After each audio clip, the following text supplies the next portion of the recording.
Welcome to VK talks. April 22 world earth day. ఈ ధరిత్రి దినోత్సవాన్ని ఎవ్రీ ఇయర్ 1970 నుంచి యాన్యువల్గా ఎర్త్ ఆర్గనైజేషన్ సెలబ్రేట్ చేస్తుంది. ఈరోజు ఎర్త్ యొక్క హెల్త్ గురించి, ఎన్విరాన్మెంటల్ ప్రొటెక్షన్ గురించి అందరికీ అవగాహన కల్పించడం.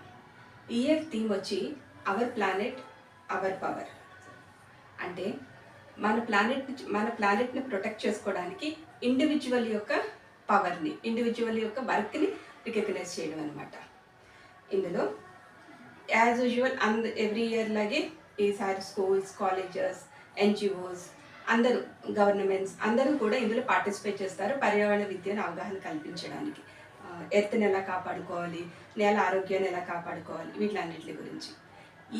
ఇయర్ థీమ్ స్పెషల్ ఏంటంటే ఇండివిజువల్ ఆర్గనైజేషన్, అలాగే ఇండివిజువల్ యొక్క ఈ చిన్న స్టెప్ కూడా ఎలా ఎర్త్ని కాపాడుతుంది అనే దాని మీదే కాన్సన్ట్రేషన్ చేస్తుంది. అందుకే అవర్ ప్లానెట్ అవర్ పవర్. మనం ఏం చేయగలం, మన చేసే చిన్న వర్క్ ఎంత పవర్ఫుల్గా పనిచేస్తుంది అని చెప్పడానికి. అంటే ఫర్ ఎగ్జాంపుల్ తీసుకుంటే ప్లాస్టిక్ గ్రోసరీ బ్యాగ్స్ని అవాయిడ్ చేయడం, అది చిన్న స్టెప్.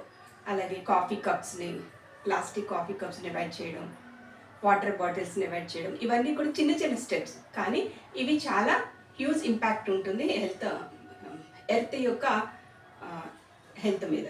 అందుకని దీనిని ఇయర్ థీమ్ కింద తీసుకున్నారు. సరే, ధరిత్రి దినోత్సవం. ధరిత్రి అంటే ఈ భూమి మీద వేల కోట్ల జీవరాశులు ఉన్నాయి. ఈ వేల కోట్ల జీవరాశుల్లో మానవుడు ఒకడు. అటువంటి మానవుడికి ఒక చిన్న సమస్య ఇప్పుడు జపాన్ దేశంలో కనబడుతుంది. ముందు ఇది ప్రపంచం అంతా కూడా కనబడుతుంది. ఎస్పెషల్లీ ఓల్డ్ పీపుల్ ఎక్కువయ్యే దేశంలో. మన దేశంలో ఇప్పుడు యంగ్ పీపుల్ ఎక్కువ ఉన్నారు కాబట్టి ఇప్పుడు బయటపడకపోవచ్చు, కానీ ఒక 30-40 ఇయర్స్ తర్వాత ఈ ప్రాబ్లం మన ఇండియాలో ఎక్కువ కనబడుతుంది. అదేమంటే మనకి తెలుసు, జపాన్ అంటే ఏంటో మనకి తెలుసు.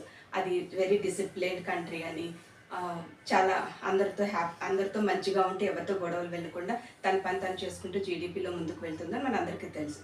సో కైజన్, ఇకిగాయ్, కిసుకి, హారాహచిబు, ఇటువంటి వర్డ్స్ అన్నీ కూడా మన జపాన్ అనగానే మన గుర్తుకొచ్చే విషయాలు. ఇవి జపాన్ యొక్క పాజిటివ్ కోణాన్ని బయటకు తీసుకొస్తాయి. కానీ జపాన్లో ఒక నెగిటివ్ కోణం కూడా ఉంది. అదేంటంటే కోడోకోషి, అంటే ఒంటరి మరణం అని అర్థం. ఎందుకు జపాన్లో ఇది జరుగుతుంది అంటే జపాన్లో ఓల్డ్ పీపుల్ ఎక్కువ ఊళ్ళలో ఉండిపోతున్నారు. యంగ్ జనరేషన్ పిల్లల్ని కనడానికి ఇష్టపడట్లేదు. వాళ్ళు టౌన్స్కి వచ్చి వాళ్ళ వర్క్స్లో వాళ్ళు బిజీగా ఉన్నారు.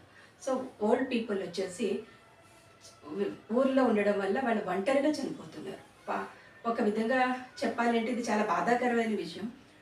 వాళ్ళు చనిపోయిన తర్వాత 3-4 మంత్స్కి కానీ పక్క వాళ్ళకి తెలియట్లేదు.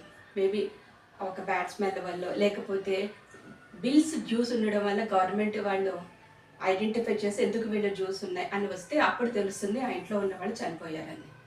ఇది యాక్చువల్గా 2004 నుంచి రికగ్నైజ్ చేస్తారు ఈ ప్రాబ్లమ్ని. ఈవెన్ చాలా వెబ్ సిరీసెస్ కూడా వచ్చింది. 2018లో ఒక వెబ్ సిరీస్ వచ్చింది. ఆ వెబ్ సిరీస్లో ఒక హీరో ఉంటాడు. ఆ hero death cleaning agency assistant అనమాట. తను ఒక్కొక్క డెత్ వెనకాల ఉండే బాధాకరమైన సంఘటనలన్నీ చెప్తూ ఉంటాడు ఒక్కొక్క ఎపిసోడ్లో అనమాట. అప్పుడు చూసినప్పుడు అనుకున్నా ఇలా కూడా జరుగుద్దా అని. ఎందుకంటే ఈ డెత్ క్లీనింగ్ ఏజెన్సీస్ ఎందుకు వచ్చినాయి అంటే వాళ్ళు 3-4 మంత్స్ వరకు డెడ్ బాడీలు అలా ఉండిపోవడం, బ్యాక్టీరియా రాకుండా ఉండడానికి, ఆ ఇల్లు క్లీన్ చేయడానికి, అలాగే వాళ్ళకి వాల్యుబుల్ థింగ్స్ని వాళ్ళకి ఇవ్వడానికి.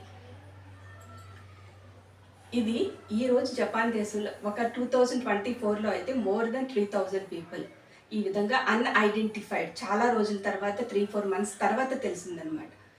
ఈ ఒంటరి మరణి కోడోకోషి అనేది ఈరోజు జపాన్లో కనబడుతుంది.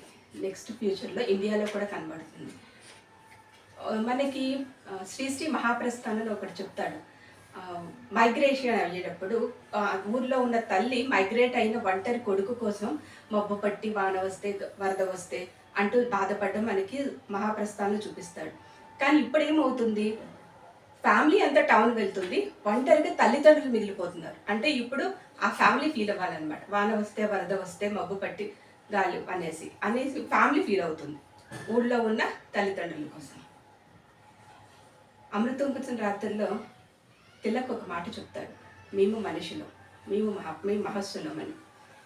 మన దేశంలో ఇటువంటి ప్రాబ్లం తొందరగా రాకపోవచ్చు, కానీ మనం చేయవలసింది ఏంటి అంటే మన పిల్లల్ని ఎక్కడ ఆపలేం. ఎందుకంటే వాళ్ళు వెళ్ళాలి. వాళ్ళు ఎకనామికల్ వెల్‌బీయింగ్ కోసం వాళ్ళనైతే మనం ఆపలేం. వాళ్ళు వెళ్ళినప్పుడు చుట్టుపక్కల ఒంటరిగా ఉన్న వాళ్ళని చూసి మనం ఒక్కసారి పలకరించి చూద్దాం. వాళ్ళేంటి? వాళ్ళకేం పెద్ద పెద్ద హెల్ప్‌లు అక్కర్లేదు. వాళ్ళు ఓన్లీ పలకరింపే కోరుకుంటారు. ఆ పలకరిద్దాం. వాళ్ళకేమైనా చిన్న హెల్ప్ కావాలి అది చేద్దాం. అది చేసినప్పుడే మేము మనుషులం, మేము హవిస్సులం అంటూ మనం కూడా చెప్పుకోవచ్చు. అప్పుడే ధరిత్రి దినోత్సవం రోజున నేలతల్లి ఆరోగ్యాన్ని కాపాడుకుంటూనే అమ్మతనంలో ఉన్న కరుణను కూడా మనం అందరికీ పంచుదాం.